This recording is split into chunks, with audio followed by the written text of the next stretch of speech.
लोग समझते हैं कि आत्मा को मुक्ति चाहिए। अरे आत्मा को मुक्ति नहीं चाहिए, आत्मा तो स्वयं मुक्त है। सब कुछ मिला अगर प्रभु ना मिला तो, संसार मिला फिर भी कुछ ना हम पाते।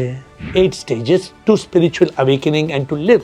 ऐसे जीना, ऐसा जीना इजी नहीं है। अगर हम मुमुक्षु, जिज्ञासु, ज्ञानी, योगी, बुद्ध, स्थित प्रज्ञा, जीवन मुक्ता, सच्चिदानंद आत्मा, ऐसे हम बन के जी सकते हैं, पक्का मोक्ष मिलेगा, पक्का मोक्ष मिलेगा।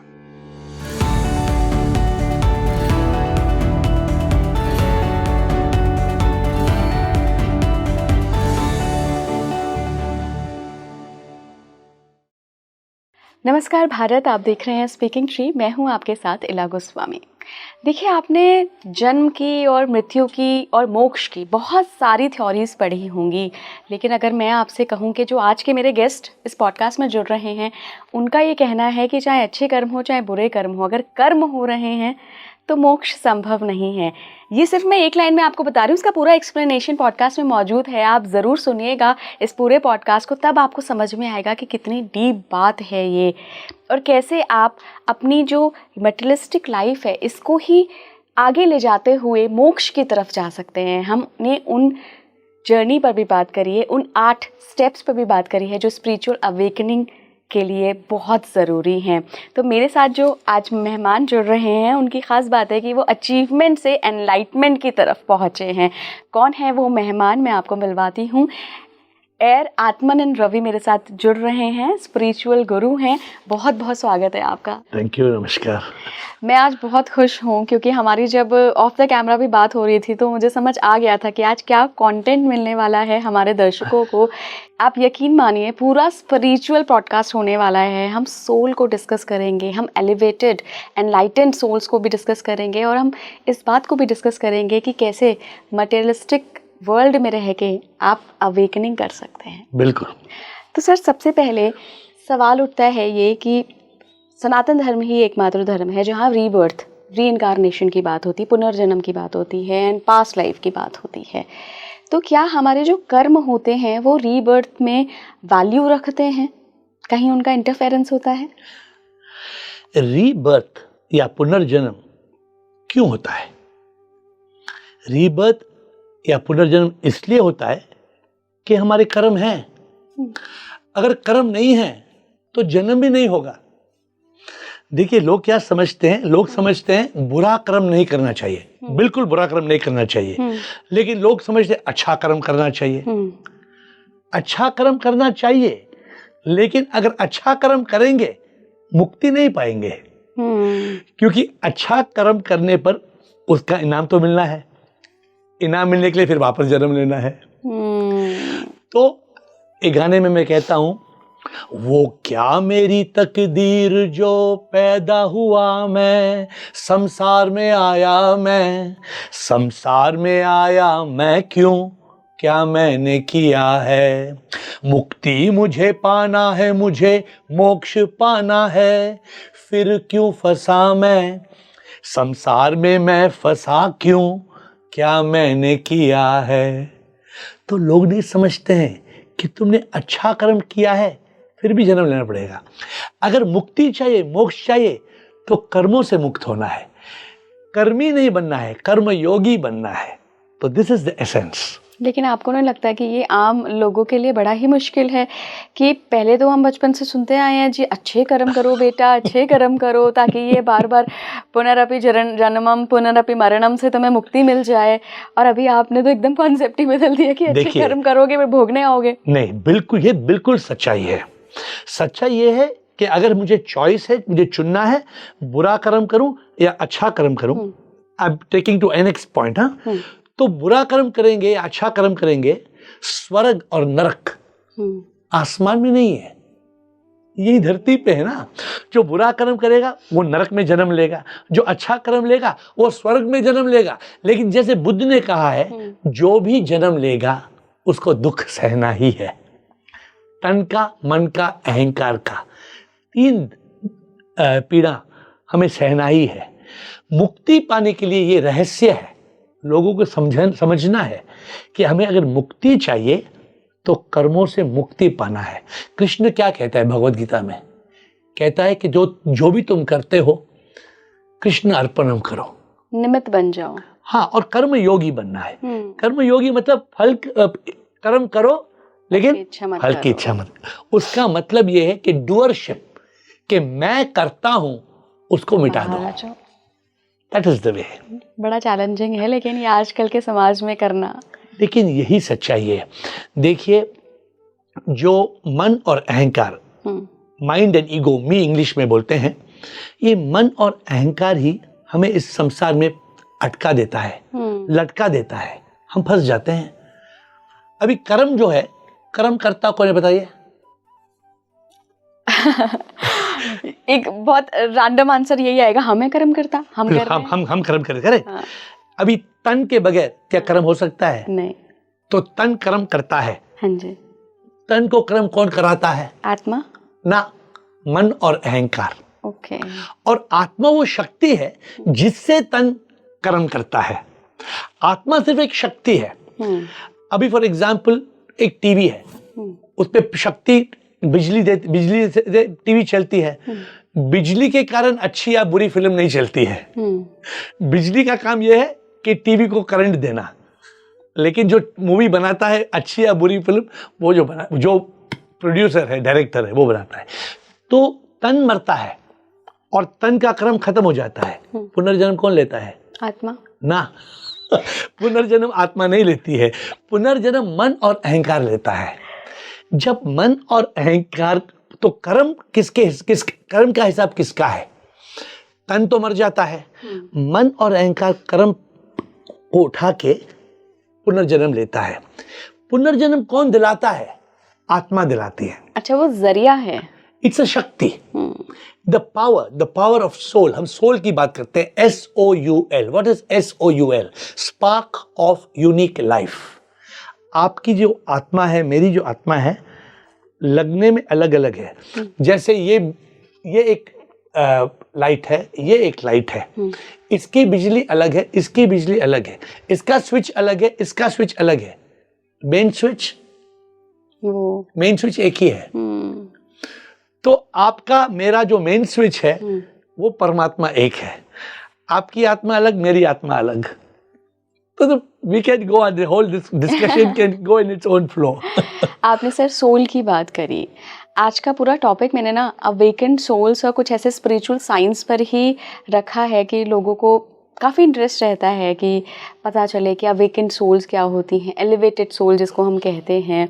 तो सबसे पहले तो कि क्या सोल्स की भी कोई कैटेगरी है?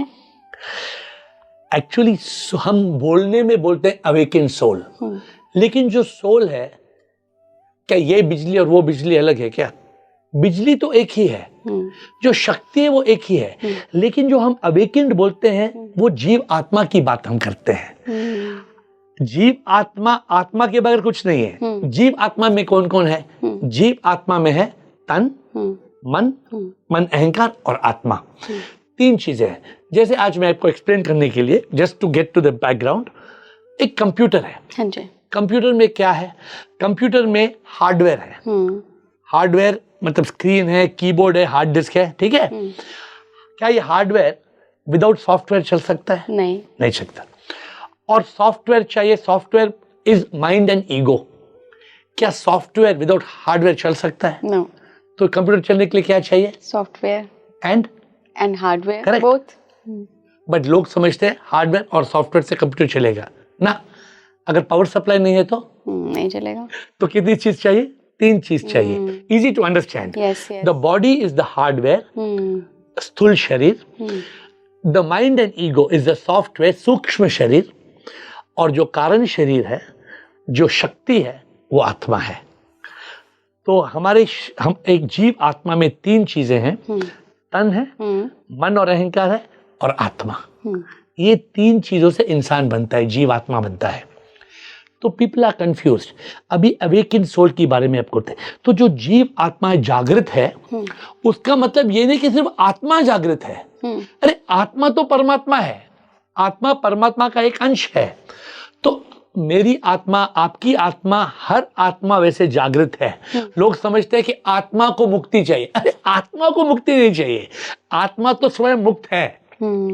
जो इंसान इस तन में, इस मन और अहंकार में फंसा है, उसको एनलाइटन होना है, उसको अनुभूति होनी है। जब वो अनुभूति होती है कि मैं ये नहीं हूं, नेति नेति तत्वमसि, मैं न तन हूं न मैं मन हूं, मैं तो वो हूं, मैं आत्मा हूं, आत्मा परमात्मा है, तब मुक्ति होती है, मुक्ति मिल जाती है। तो अवेकिन सोल का मतलब वो इंसान जो जीते जी एहसास करे कि मैं ये नहीं हूं, मैं वो हूं।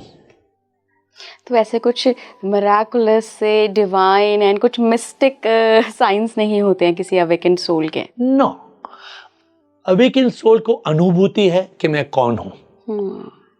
वेदर इट इज टुडे, आदि शंकरा था, उसने क्या कहा? आदि शंकरा ने कहा चिदानंद रूप शिवोहम शिवोहम। उस तो ये मनोबुद्धि अहंकार, उसका एसेंस क्या है? निर्वाणा षटकम का, आत्मा षटकम का एसेंस यही है ना कि न मैं तन हूं, न मैं मन हूं, न मैं अहंकार हूं, ना मैं बुद्धि हूं, ना कोई मेरा है, ना मैं माता, न माता न पिता। तो मतलब ये है, हम सब जो है दिखने में हम व्यक्ति हैं, सच में हम शक्ति हैं। This is the truth. Sir एक सवाल और मुझे आ रहा है, आपकी अगर हम जर्नी देखें तो एक सक्सेसफुल बिजनेस टाइकून और दूसरी तरफ ये जो आध्यात्मिक जर्नी है, बहुत कम लोग होते हैं जो इस जगह पहुंच पाते हैं, क्योंकि हम जब भोग में होते हैं तो हम उसी में लगे रह जाते हैं, जब मटेरियलिस्टिक लाइफ में होते हैं तो फिर हम अवेकेंड सोल की तरफ नहीं बढ़ पाते हैं। आपको कब लगा कि आप कौन हैं, अवेकेंड सोल, कैसे वो अवेकनिंग हुई? दुनिया में सच्चाई ये है, starting from the first step, दुनिया में सच्चाई ये है कि हर इंसान को एक ही चीज चाहिए। बताइए क्या चाहिए? शांति। शांति। शांति क्यों चाहिए? बिकॉज शांति सुख की बुनियाद है। हर इंसान, मैं बोलता हूं, चाइनीज नूडल खाते हैं, अमेरिकन बर्गर खाते हैं, इटालियन पिज्जा खाते हैं, इंडियन डोसा और पराठा खाते हैं, करेक्ट? क्यों खाते हैं? उनको खुशी चाहिए। कोई आदमी पैसा बनाता है, कोई आदमी मंत्री बनता है, कोई आदमी टेक्नोक्रेट बनता है, अंत में हर आदमी को सुख चाहिए। 25 साल में सुख की खोज में रहा। मैंने पैसा बनाया, बहुत पैसा बनाया। I was in the first level. उस पद को मैं कहता हूं, पहला पद जो है संपत्ति। तो संपत्ति के पीछे लोग भागते हैं। 80% दुनिया जो है एक ही चीज चाहते हैं, पैसा। हाँ, पैसा, नाम, शोहरत, धन, दौलत, मजा चाहते हैं, नॉट सुख, मजा चाहते हैं। 25 साल में मैंने इतना मजा किया, इतना मजा किया। मैं सबसे बड़ा बदमाश था। 25 साल सब कुछ किया, लेकिन मैं सुखी नहीं था। तो मैं सुख के पहले पद को छोड़ के, संपत्ति को छोड़ के, मैं सुख के दूसरे पद पे गया, और वो है तृप्ति। संपत्ति से मजा मिलता है, तृप्ति से शांति मिलती है। तो मैं शांति से जिया। फिर मेरे गुरु मुझसे बात की। मेरे गुरु ने मुझसे कहा, संपत्ति तुमने छोड़ा, अभी तृप्त हो तुम, शांत में हो तुम, कोई मतलब नहीं। संपत्ति के बाद तृप्ति, तृप्ति के बाद मुक्ति, और मुक्ति से तभी होगी जब हमें अनुभूति होती है। तो मैंने बिजनेस को छोड़ा। क्यों? क्योंकि मुझे सुख चाहिए था। मुझे वो सुख चाहिए था जिसे कहते हैं सच्चित आनंद। ऐसा सुख जिसमें कोई दुख ना हो। ऐसा सुख है दुनिया में? दुनिया में हमें सुख है और दुख है, दोनों है। क्योंकि जब तक हमारे पास मन है, मन क्या करता है? फियर, वरी, स्ट्रेस, एंजाइटी, डर, चिंता, तनाव मन से होता है। और अहंकार से क्या होता है? Anger, hate, revenge and jealousy, क्रोध है, लोभ है, लालच है। जब तक मन और अहंकार है ना, आदमी सुखी नहीं हो सकता है। तो मैं तन को छोड़ के, मन और अहंकार को छोड़ के, मैं एक तलाश में निकला। मेरे गुरुजी दादा जेपी वासवानी, दादाजी ने मुझे पकड़ के कहा, जिंदगी का मकसद है, उस मकसद को ढूंढो, तलाश में जाओ, तलाश में जाओ। तो मुझे तलाश पे छोड़ा दिया। Then I got the awakening 31 अगस्त 2014। मैं तलाश में जाते जाते, तलाश में एक ही मेरा क्वेश्चन था, कौन मैं हूँ सच में, मैं आत्मा हूँ या तन मन बुद्धि हूँ। ढूंढता था मैं जब तक एहसास हो गया मुझको, कौन मैं हूँ, कौन मैं हूँ, हु एम आई। पर सर इसमें भी आधे से ज़्यादा लोग, मुझे लगता है 99% लोगों को लगता है कि हमारी लाइफ का पर्पस है आईएएस बन जाऊँ, आईपीएस बन जाऊँ, डॉक्टर बन जाऊँ, इंजीनियरिंग बन जाऊँ। मैं पैदा इसलिए ही हुआ हूँ, बचपन से उसी रेस में भाग रहा हूँ, मेरा मन वही करने का है। रेस छोड़ दीजिए, वो रैट रेस, कई लोगों का मन ही वो करने का होता है। फिर पर्पस क्या ये नहीं है? अगर ये पर्पस है, डॉक्टर बनना, इंजीनियर बनना, आईपीएस, आईएएस, मंत्री बनना, अंबानी अदानी बनना, जो भी बनना है, बनने के बाद क्या? इंसान जो भी करता है पैसा कमाने के लिए करता है। पैसा क्यों कमाता है? अगर पैसों से दुख होता हो तो आदमी पैसा कमाता नहीं, बिल्कुल भी नहीं। तो पैसा क्यों कमाता है? बिकॉज समझता है कि पैसों से सुख मिलता है। पैसों से सुख नहीं मिलता है, पैसों से मजा मिलता है। तो ये जो हमारा प्रोग्रामिंग है ना, कि हमें दौड़ना है। देखिए, पुराने जमाने में देयर वर 4 आश्रम्स, करेक्ट? ब्रह्मचर्य, फिर गृहस्थ, वानप्रस्थ और संन्यास, ठीक है? There were 4 stages of life. आजकल मैं लोगों को क्या कहता हूं, इन द मॉडर्न वर्ल्ड हम आते हैं, वी लर्न, सीखते हैं, देन वी अर्न, कमाते हैं, देन वी बर्न, जलते हैं, एंड देन वी रिटर्न, फिर पुनर्जन्म लेते हैं। ये आईपीएस आईएएस ऑफिसर, आप जिसका 70 साल हो गया, 80 साल हो गया, आप उनसे पूछिए क्या वो तृप्त हैं? आप उनकी जिंदगी में वो तृप्त हैं? देखिए, यही आईएएस ऑफिसर, आईपीएस ऑफिसर एक गुरु के पास, एक सन्यासी के पास हाथ जोड़ के जाके बोलते हैं, हमें जिंदगी की राह दिखाइए। उन्होंने राह को ढूंढा नहीं। देखिए, the purpose of life is to find the purpose of life. जिंदगी का मकसद ये है कि हमें एहसास हो कि मैं कौन हूं और मैं यहां पे क्यों आया हूं। क्या आप समझते हैं कि हम दुनिया में आते हैं, प्रभु ने हमें दुनिया में भेजा क्यों? सीखने के लिए, बड़ा होने के लिए, शादी करने के लिए, बच्चा पैदा करने के लिए, पैसा कमाने के लिए, आईपीएस ऑफिसर बनने के लिए, और फिर एक दिन मरने के लिए। क्या मतलब है? जीवन का एक मकसद है, वो क्या है जानते हैं आप? जीवन का एक ही मकसद है, प्रभु पाना, यही मकसद है। मरने से पहले प्रभु को पाना है। सब कुछ मिला अगर प्रभु ना मिला तो संसार मिला फिर भी कुछ ना हम पाते। क्या आपने प्रभु को पा लिया है? बिल्कुल।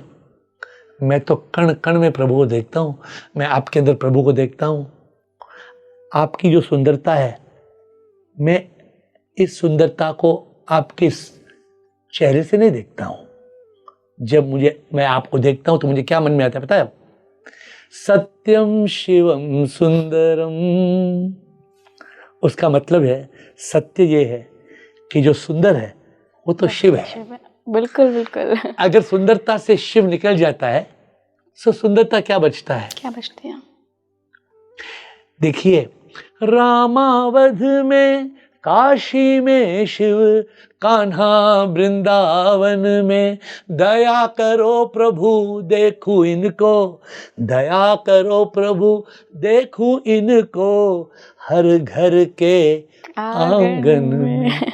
इसका मतलब क्या है इला जी? बिल्कुल, जो आपने कहा उससे पहले इसका इस लिरिक्स का मतलब ही वही है। 50 साल लोगों ने सत्यम शिवम सुंदर फिल्म देखा, क्या इस लिरिक पे हम ध्यान देते हैं? बिल्कुल नहीं, उनका ध्यान कहाँ जाता है वो उनको ही हाँ, पता है। जीनत अमान कैसे दिखती है वही बस हम देखते हैं ना।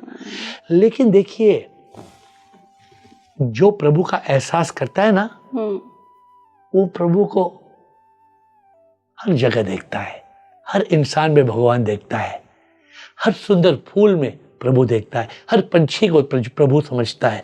जब पंछी गाता है ना, वो प्रभु की आवाज सुनता है। This is God realization. और जो प्रभु पाने का सही तरीका वो क्या है? खुद का एहसास होना है, इस एहसास से प्रभु मिलता है।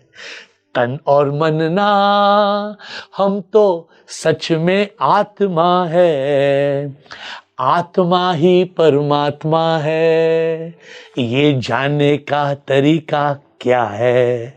प्रभु को कैसे पाना है? तो प्रभु को कैसे पाना, आपने पूछा। जो प्रभु को पाना चाहता है उसको खुद का एहसास करना है। जो खुद का एहसास नहीं करेगा ना, वो दिन बेंगलोर में एक आदमी, बेंगलोर वो धोती पहनते हैं, साउथ इंडिया में धोती था, मैं बोलता लंगोटी धोती पहनते हैं। तो ट्रेन में बैठ गया, वो लंगोटी के नीचे से वो लोग इतना पैसा रखते हैं, तो पैसा निकाला, इतना बंडल पैसा निकाला। तो सामने एक आदमी बैठा, उसकी आंखें खुल गई, अरे साला इसके पास इतना पैसा है। तो उनकी आंखें इसके ऊपर है। तो फिर बोलता है, सबको बोलता है चाय क्या पिएगा, चाय कॉफी सबको पिलाता है, पैसा देता है। फिर बोलता है क्या खाएगा, इडली डोसा क्या खाएगा, पैसे देता है। तो ये आदमी सोता नहीं है कि जब तक मुझे ये पैसा, इसको बंडल चाहिए मुझे। तो फिर ये लंगोटी वाला बाथरूम में जाता है। तो वो बाथरूम में जाता है तो बंडल लेके जाता है, फिर वो वापस आता है। फिर ये जो चोर जैसा इंसान है वो बाथरूम में जाता है। वो जब वापस आता है, ये आदमी सो जाता है, पूरी रात सोता है। ये आदमी चोर जो है हर बैग को ढूंढता है, कण कण ढूंढता है, वो बंडल नहीं मिला, यहाँ वहां सब चेक करता है, मुझे चोरी करनी है। फिर मॉर्निंग आदमी उठता है और बोलता है नाश्ता क्या करेगा, कोई पूरी करेगा, कोई डोसा करेगा, सबको खिलाता है। फिर आदमी बोलता है पैसा दो। फिर वो चोर को बोलता है, हे भैया तुम्हारे पिलो के नीचे मेरे एक बंडल रखा है, वो मुझे दो। तो उसके चोर के पिलो के नीचे बंडल रख दिया था, उसको पता था इसको चोरी करना है। तो उस चोरी का मैं मतलब क्या बोलना चाहता हूं, प्रभु ने इंसान के अंदर खुद को छुपाया है और इंसान ढूंढ रहा है प्रभु चाहिए। कैसे मिलेगा प्रभु? विडंबना है बहुत बड़ी है। आप समझते हैं? हम प्रभु को ढूंढते हैं मंदिर में, जब सच में प्रभु है अंदर में। हिरन जैसे ढूंढता है कस्तूरी बेचैन से, ना जाने वो उनके नाभि में है। वैसे ही भोले तुझे ढूंढता मैं, अंदर तू बसता बाहर ढूंढता मैं। इंसान जब तक बाहर ढूंढेगा प्रभु को, वो प्रभु को नहीं पाएगा। सर मुझे ऐसा लगता है, मतलब ये मेरा एक पर्सपेक्टिव है और एक जो बहुत लोगों को मैंने देखा है और ये सारी थ्योरीज पढ़ी हैं पुनर्जन्म की। जब हम बहुत ज़्यादा जन्म और मरण के चक्र में फंसे होते हैं ना, तो हर सोल के साथ एक कर्म अटैच हो जाता है और ना जाने कितने जन्मों के कर्म अटैच हो जाते हैं। तो ऐसे में जो एनलाइटेंड सोल होती हैं, जो अवेकेंड सोल होती हैं, उनको कहीं ना कहीं हेल्प भी मिलती है यूनिवर्स की कि वो ढूंढेगी, वो वहीं छुपा है। लेकिन जो बाहर चल रहा है ना, जिसको हम भक्ति कहते हैं, जिसको हम और भी विधाएं कहते हैं, हर रिलीजन में अलग अलग तरीके से, वो शायद उन सोल्स के लिए हैं जो अभी उतनी मैच्योर नहीं हुई हैं, जिनका भी समय आना बाकी है। देखिए, अगर हम ये मानने के लिए तैयार है कि हमारा समय नहीं आया है या हमारा संचित कर्म ऐसे हैं जैसे बोलते हैं, let us clarify few points. पहले तो ये है कि इंसान जीता है और इंसान मरता है, कोई डाउट है? इंसान जीता है, इंसान मरता है और इंसान कर्म करता है। कोई ऐसा इंसान नहीं जो कर्म नहीं करता, मानते हैं आप? बिल्कुल बिल्कुल। इंसान जीता है, कर्म करता है, मरता है, फिर जीता है, कर्म करता है, फिर मरता है, फिर जीता है, कर्म करता है, मरता है। जब अनुभूति हो जाती है, सच का एहसास होता है, मुक्ति मिलती है, मोक्ष मिलता है, फिर पुनर्जन्म नहीं लेता है। बट समझने की बात यह है कि जो कर्म है तन का नहीं है, तन तो इंस्ट्रूमेंट है। जैसे मैं अगर आपको मैं शूट करता हूं एक गन के साथ, तो कर्म किसका है? आपका। गन का है? नहीं, आपका है। क्यों? आपने इंटेंशन डाली ना उसमें। तो गन का तो कर्म नहीं है ना। तो ये तन जो है वो गन है। ये तन जो है वो तो गन जैसे है। ये करता है, कराने वाला है मन और अहंकार। कर्म मन और अहंकार का है।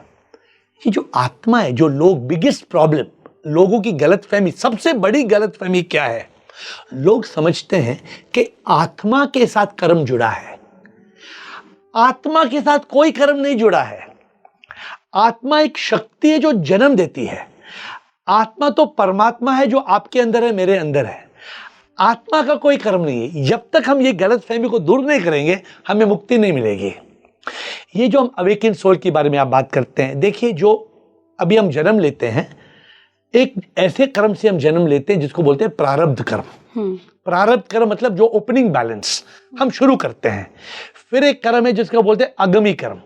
आगामी कर्म हमारा करंट अकाउंट, अभी इस जन्म में हमने क्या किया।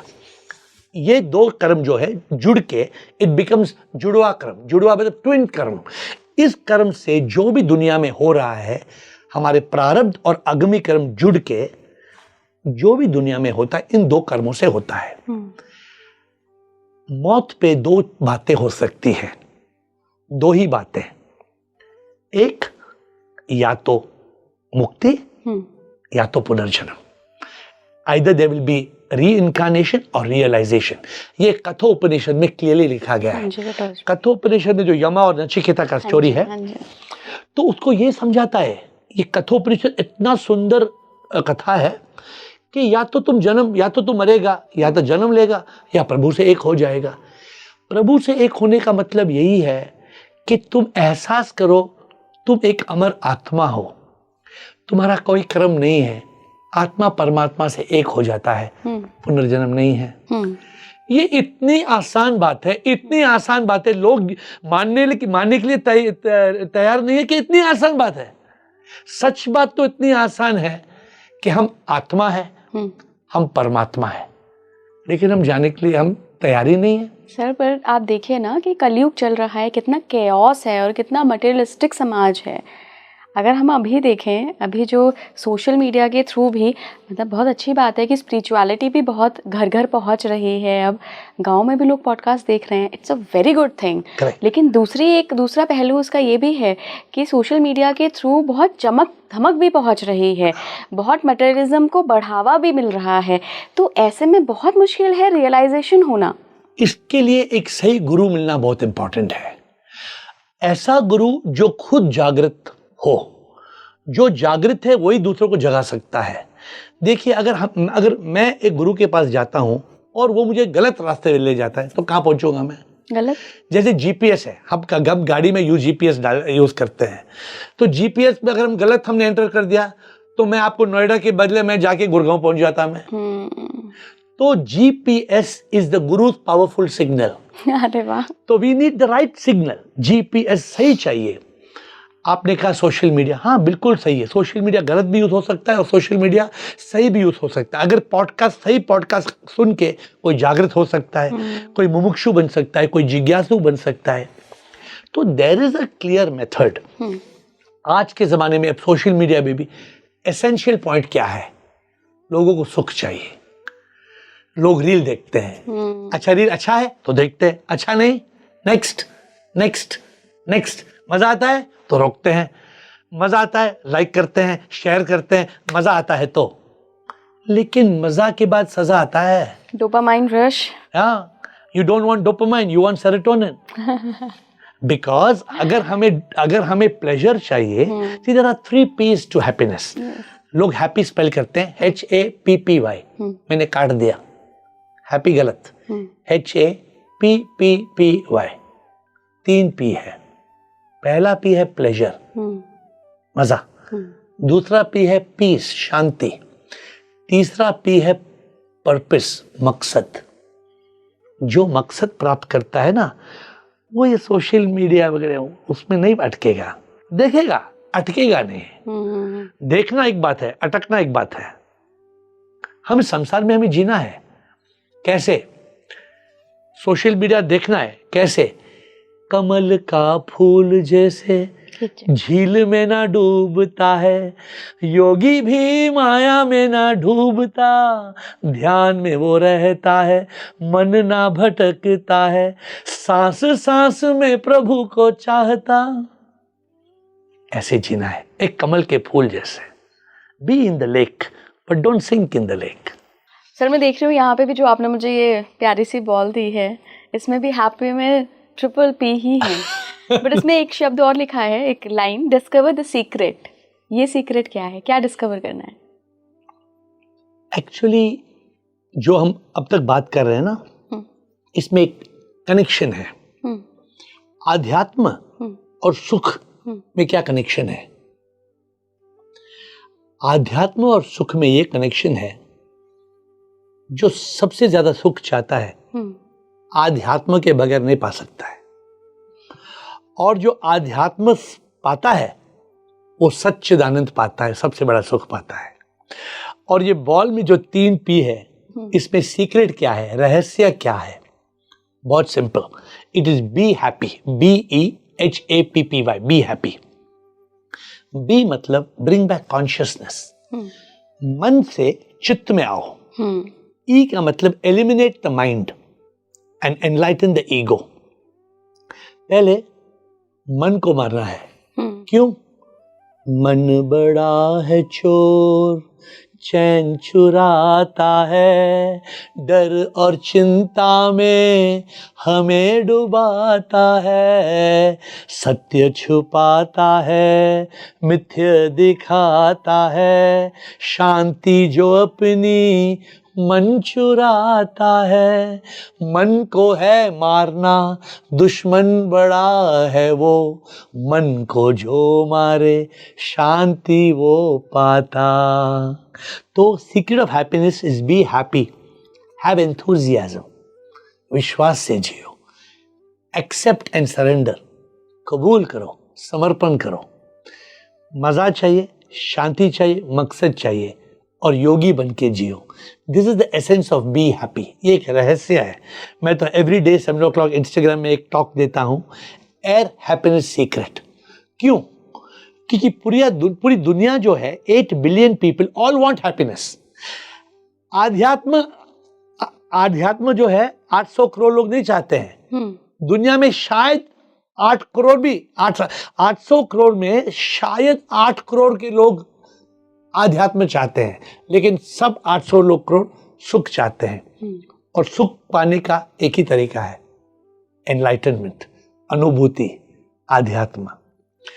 तो ये जो बॉल है, इसका सीक्रेट ये है कि go from achievement to fulfilment to enlightenment. मैंने आपसे कहा, संपत्ति से तृप्ति, से अनुभूति, फिर मुक्ति। सर फिर उन लोगों का क्या? ये सवाल ना मुझसे ऑफ द कैमरा बहुत लोग पूछते हैं, मेरे दोस्त पूछते हैं, जो मेरे घर में दीदियाँ आती हैं काम के लिए, वो पूछती हैं कि इलाजी एनलाइटमेंट हो जाएगा, स्पिरिचुअलिटी की राह पे चल लेंगे, बट उन लोगों का क्या, उन तबकों का क्या जो एक वक्त की रोटी के लिए तरसते हैं? वो तो, उनको तो जो आपने 4 स्टेप बताए हैं सर, वहाँ तक पहुँचने में ही बहुत समय लग जाएगा, शायद पूरा जीवन। मेरा मानना है कि दो रोज की रोटी कमाना is not a difficult point. जिसको कमाना है उतना तो कमा सकता है, लेकिन ये जो कमाता है ये प्रभु को भूल जाता है, मंदिर जाता है लेकिन प्रभु को याद नहीं करता है। देखिए, जो प्रभु की पूजा जो करते हैं लोग, 2 तरह के लोग हैं। एक प्रभु के प्यार में पूजा करते हैं, एक प्रभु के डर में पूजा करते हैं। ज्यादा लोग ना प्रभु से डरते हैं, उस डर से पूजा करने से प्रभु नहीं मिलेंगे। तो अगर जो इंसान आध्यात्म के राह पे चलेगा, बगैर पैसा वो सुख पाएगा। जो रोटी मिलती है वो रोटी से खुश रहेगा। बाकी के जो लोग हैं ना, जिनके पास घर है, महल है, पैसा है, बैंक अकाउंट है, गाड़ी है, फिर भी सुख नहीं। क्यों? Life is not about fulfilling our greed but fulfilling our need. हमें अपनी जरूरतें पूरी करनी है, ना कि लालच। और जो गरीब लोग हैं ये अंधविश्वास में बहुत हैं। वो क्या करते हैं, वो खाने के लिए पैसा नहीं है लेकिन एक लोटी दूध चढ़ाएंगे। ये नहीं समझते वो लोटी चढ़ाने से होगा क्या। भक्ति अच्छी है लेकिन भक्ति से ज्यादा हमें मुक्ति चाहिए। मुक्ति के लिए अनुभूति चाहिए, उसके लिए प्रभु की प्यास चाहिए। जब तक एक इंसान मुमुक्षु नहीं बनता है, प्रभु की प्यास नहीं होती है। आप सही बोलते हैं, इतने करोड़ों लोग हैं वो प्रभु के मंदिर में जाते हैं लेकिन प्रभु कौन है नहीं पहचानते हैं। तो फिर मतलब क्या हुआ? ये नहीं समझते कि इंसान में ही भगवान है। आप देखेंगे हमारे वेद उपनिषद में, बाइबल में लिखा है the kingdom of God is with in you. लेकिन हम प्रभु के लिए ढूंढ रहे हैं। 40 करोड़ लोग कुंभ मेला जाते हैं, जैसे वहां जाएंगे गंगा में डुबकी मारेंगे सब 40 लोग को मुक्ति हो मिल जाएगी। देखिए भक्ति अच्छी है, कुंभ मेला जाना बहुत अच्छा है, लेकिन सिर्फ गंगा में डुबकी मारने से नहीं, मुक्ति अंदर डुबकी मारने से मिलेगी।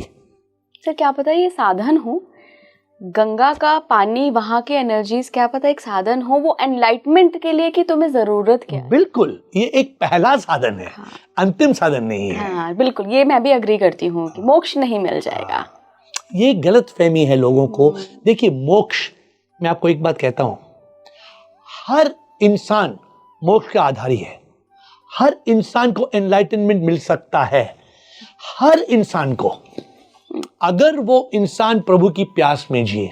प्रभु ने इंसान को इसलिए तो बनाया, प्रभु ने इंसान को इसीलिए तो बनाया कि इंसान को एहसास हो कि वो भगवान है। पता नहीं आप यकीन करेगी कि नहीं, पहले इस दुनिया में कहते ना जगत मिथ्य ब्रह्म सत्य प्रभु सत्य। पहले ईश्वर था, ईश्वर बगैर और कुछ नहीं था। फिर ईश्वर ने क्या किया, अपने ही शक्ति से 5 तत्व बनाए, दुनिया बन गई। तो ये दुनिया जो है प्रभु की एक अभिव्यक्ति है, it's a manifestation of God. फिर मजा नहीं आया, फिर परमात्मा ने आत्मा का उत्पन्न किया और 5 तत्वों में उन्होंने इंसान बनाया, कुत्ता बनाया, बिल्ली बनाया, पंछी बनाया, मछली बनाई। हर एक जीव में भगवानी है, लेकिन सिर्फ इंसान को बुद्धि दी, सिर्फ एकमात्र इंसान को बुद्धि दी कि तुम्हें एहसास हो सकता है कि तुम भगवान हो। कुत्ते को एहसास नहीं हो सकता है, बिल्ली को एहसास नहीं हो सकता है, लेकिन इंसान खुद जानवर की तरह हो गया। इंसान खुद एहसास नहीं करता कि मैं भगवान हूं।